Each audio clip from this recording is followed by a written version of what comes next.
What's up, YouTube? So we're going to change the brake pads, I guess you can call them, the thing that makes the brakes work on this old Volvo BM 400. So we'll see where the connection for the brake pedal is to the brake, because there is one axle under here going all the way over there to the other side where you will have your brakes. So once you hit the brake, it pulls on an axle that goes through under here, that pushes on a small rod going up into the brake, into the shoes. There are two shoes in there and they break even, and it hits on the brake pad. And I believe the brake pad is worn on this, so I will try to replace it and see if that's the problem. And I will always also check the balls. There's a kind of bearing ball inside there that makes it skip easier. You will kind of understand once I show you how it looks. So now we are under the tractor. You can see here's the brake setup, and from this side you have an axle here that goes all over to the other side, goes through up here, and here are the brake pedal going. That's the brake pedal. Here it goes down under here, connecting to this, and here's a whole rod going through. So once you press the clutch, this whole axle will move, turn. So and if you have the so you can adjust the brakes here, but normally the brakes are decided by this feather right here. And this is the left side, and we're going to change out on the left side because I know it's bad. This wheel will not brake. And so what you will have to do is to measure from, there's two washers. You have the bolt head here, washer, feather and washer. I usually just stick the ruler right up to the, so it bottoms up at the top level here. And let's see here.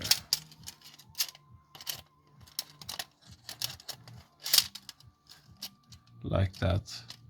So now it's bottom out. I will measure down to the washer what the depth is.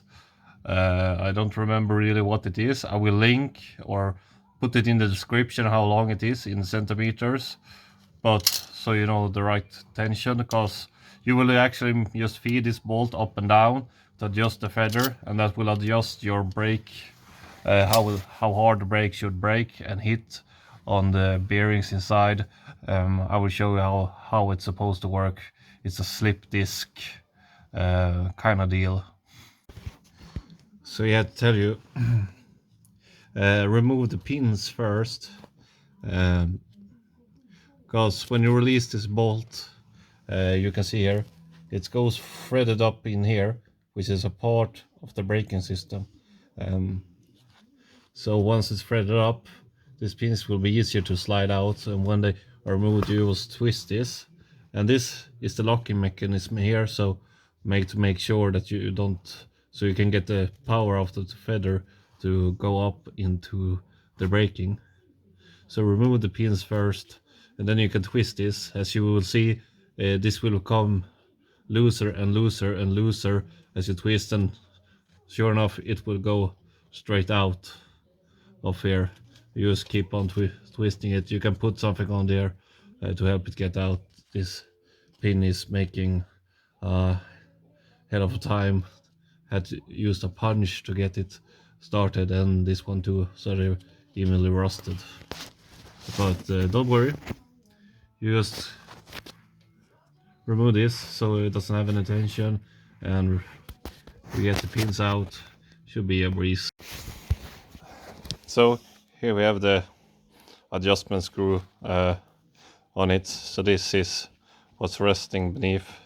Pull this bolt beneath here, and this whole thing will turn and twist. I usually take the same space here and down here in order to get the length. There is a measurement you can follow on these to get it at exact, but I figured that using this measurement here also works, because the feather will only get as tight as needed, and this will hold it going further. So you can adjust this to the length which is depicted in the working manual. I will give you guys the measurement, and you take the measurement from here and up here. Usually I just pull this down to where you see it hasn't been, let's see here, let's go up. Usually you can see on the threads where it hasn't been, so you can see here we have now clear thread where we have clear thread above this, so I usually just pull them down here. Then you will just check for the measurement, then it will just go tight up against, and this knot will lock in beneath. So I will show you how it looks in the complete assembly in the brake, well, in the brakes. So, but now we will remove the housing.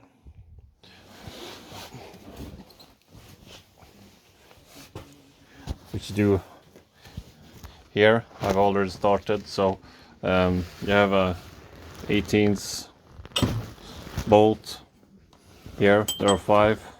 One here, another one over here, there, and there's also one. So you take this, and this whole housing will come out. Going to remove the rest of the bolts now. So now we remove the bolts. Now it's just should be to press it back.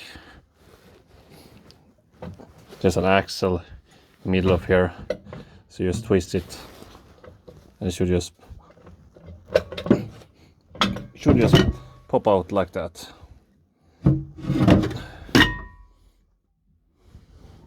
Try not to get any grease on the plate there. Let's give it up. Lift it up.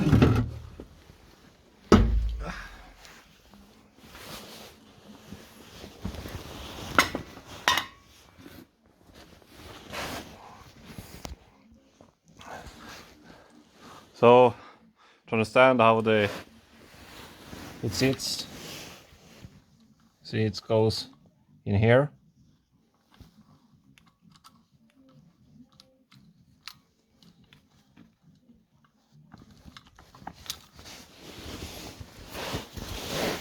And whip, and we will just pull, and we are pulling it right now. You can see as this pulls on this lever, and you have another one underneath here going on the other side, which are bolted both sides, and it gets pushed. The balls, there are balls inside here that actually makes this whole disc slip, and the disc will come out on both ways, and then will hit. Here's a brake pad, and what's left on the axle is also on the brake pad. So this one we can just remove.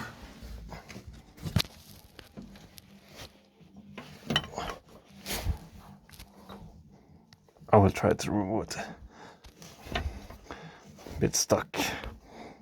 Been collecting dust.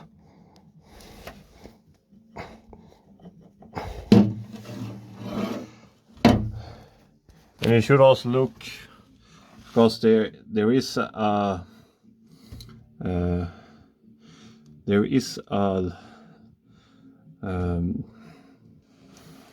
what do you call it?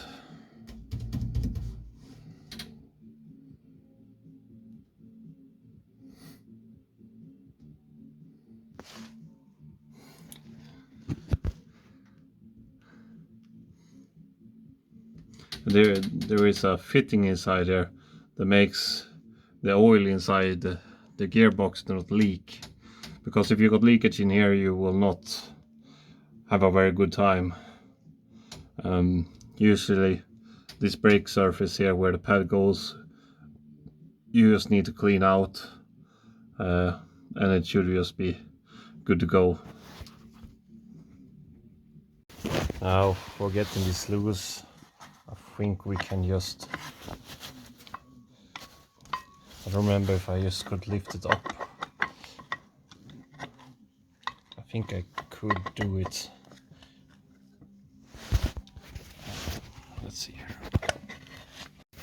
So just lift it inside here and you try to get it, the whole thing come out, then you just lean up and it should just pop out above it.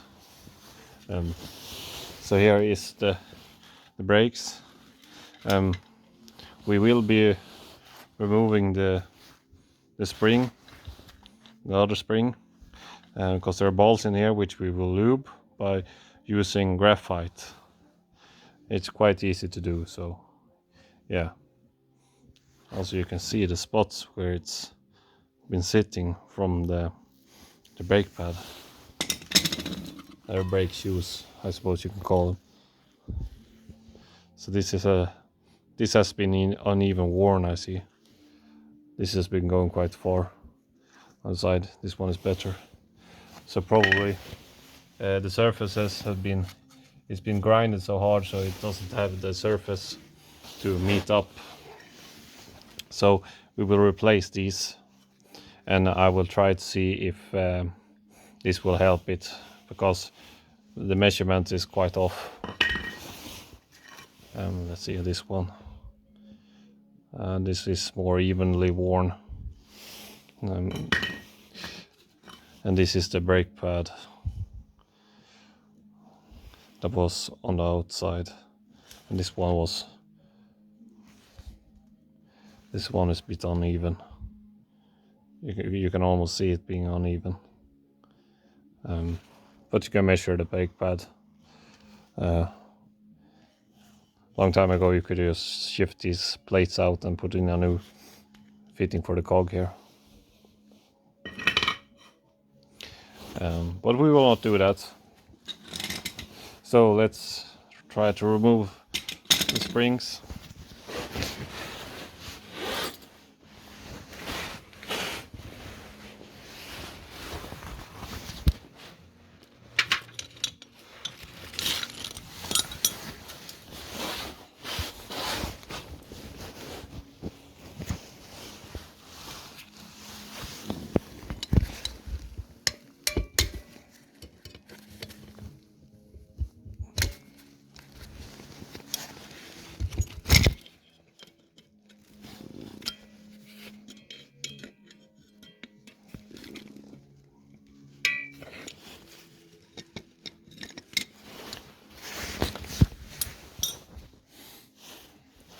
Alright, removed each spring from the side.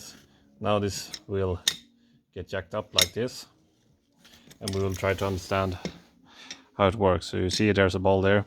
We will just try to shake, see if they will come loose. Should be 3 balls in there, I think, yeah. You can see there's 3 balls in there. And there's a groove which are in. It doesn't look like they will come off that easily. Usually if one ball comes out, they get really easy.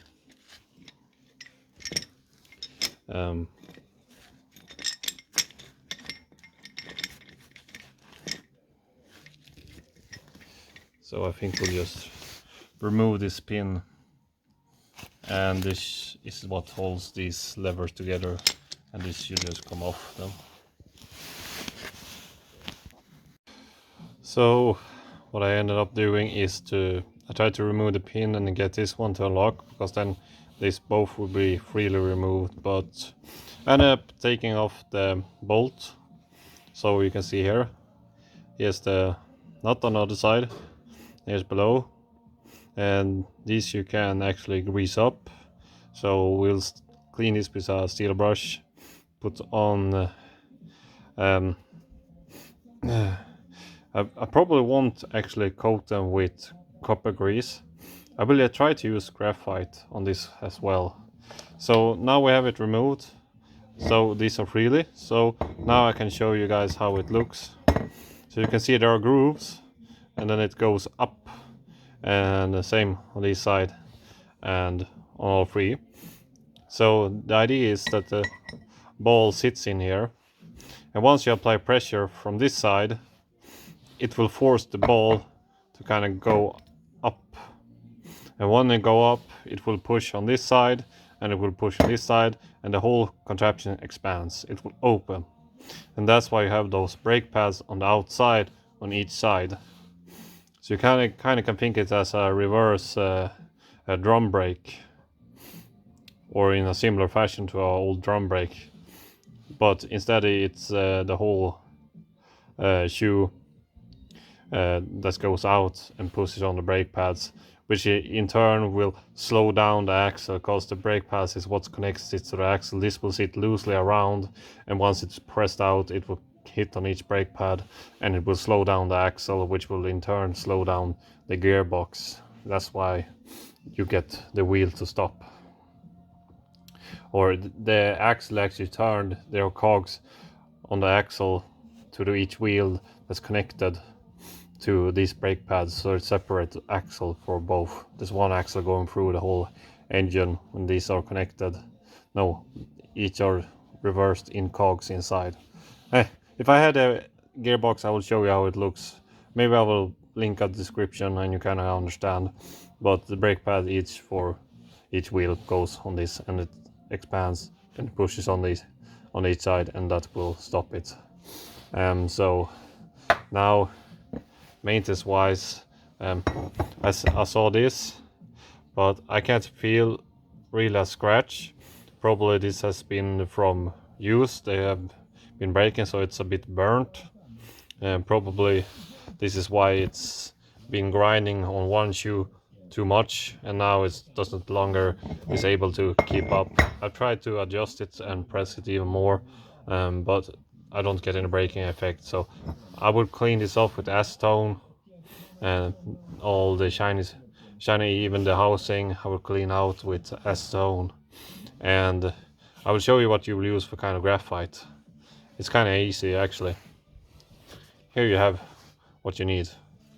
Just an old regular pen used for woodworking or whatever, and use this because there are graphites in this so easy. It doesn't have to be anything special, and you just coat them.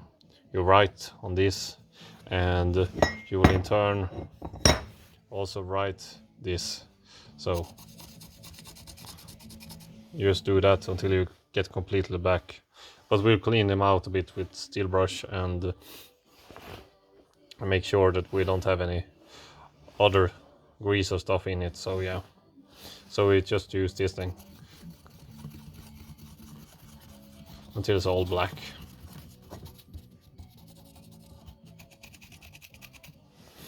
And this will be your graphite. It's what will help this to turn around.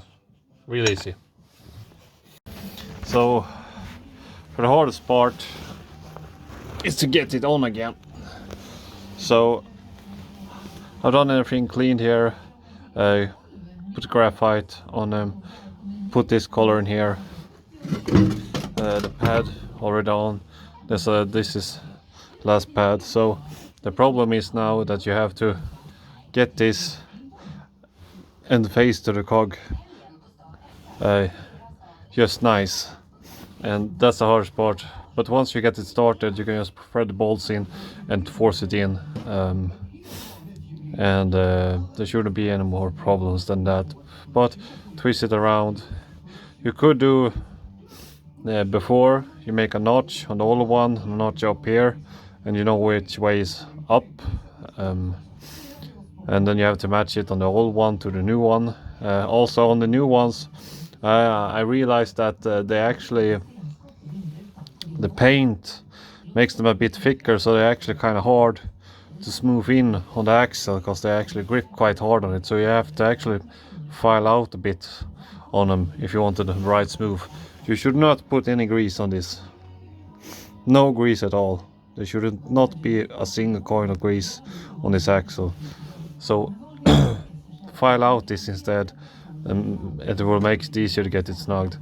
Now I'll have to try to apply this. Then you just take a screwdriver here and pry it around, and you will shift the cogs. And then you have to put it up, match it. If it doesn't match, go back, turn it around, try to match it. Once it gets a bit clicked in, you just go ahead, thread the bolts in, and you put it back. Also, this will be always with facing down. You can't really put it wrong since you have the bolts here. So just try to get it in, and then you start to thread the bolts in, and you should be done with the brake pads. So now it's time for refitting it. So I just put the bolt up into the brake hole. We have the assembly. Now it should just go into here, snap into its holding, and I will just thread the bolt in.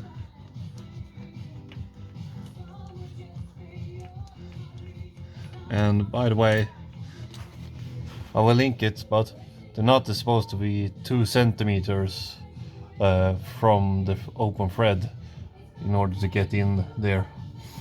So we'll just start by twisting this.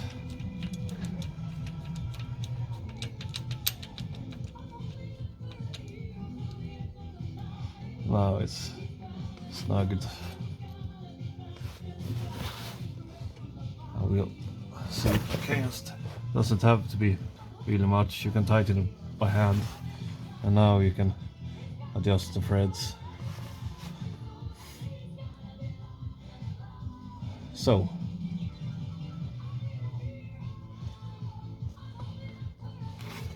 and that should be almost as good. And we will be checking for the depth for this.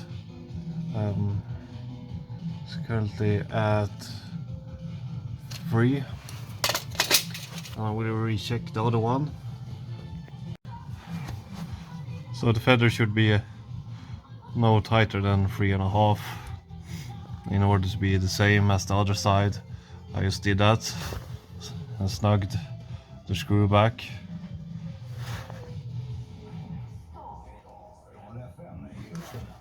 Like that.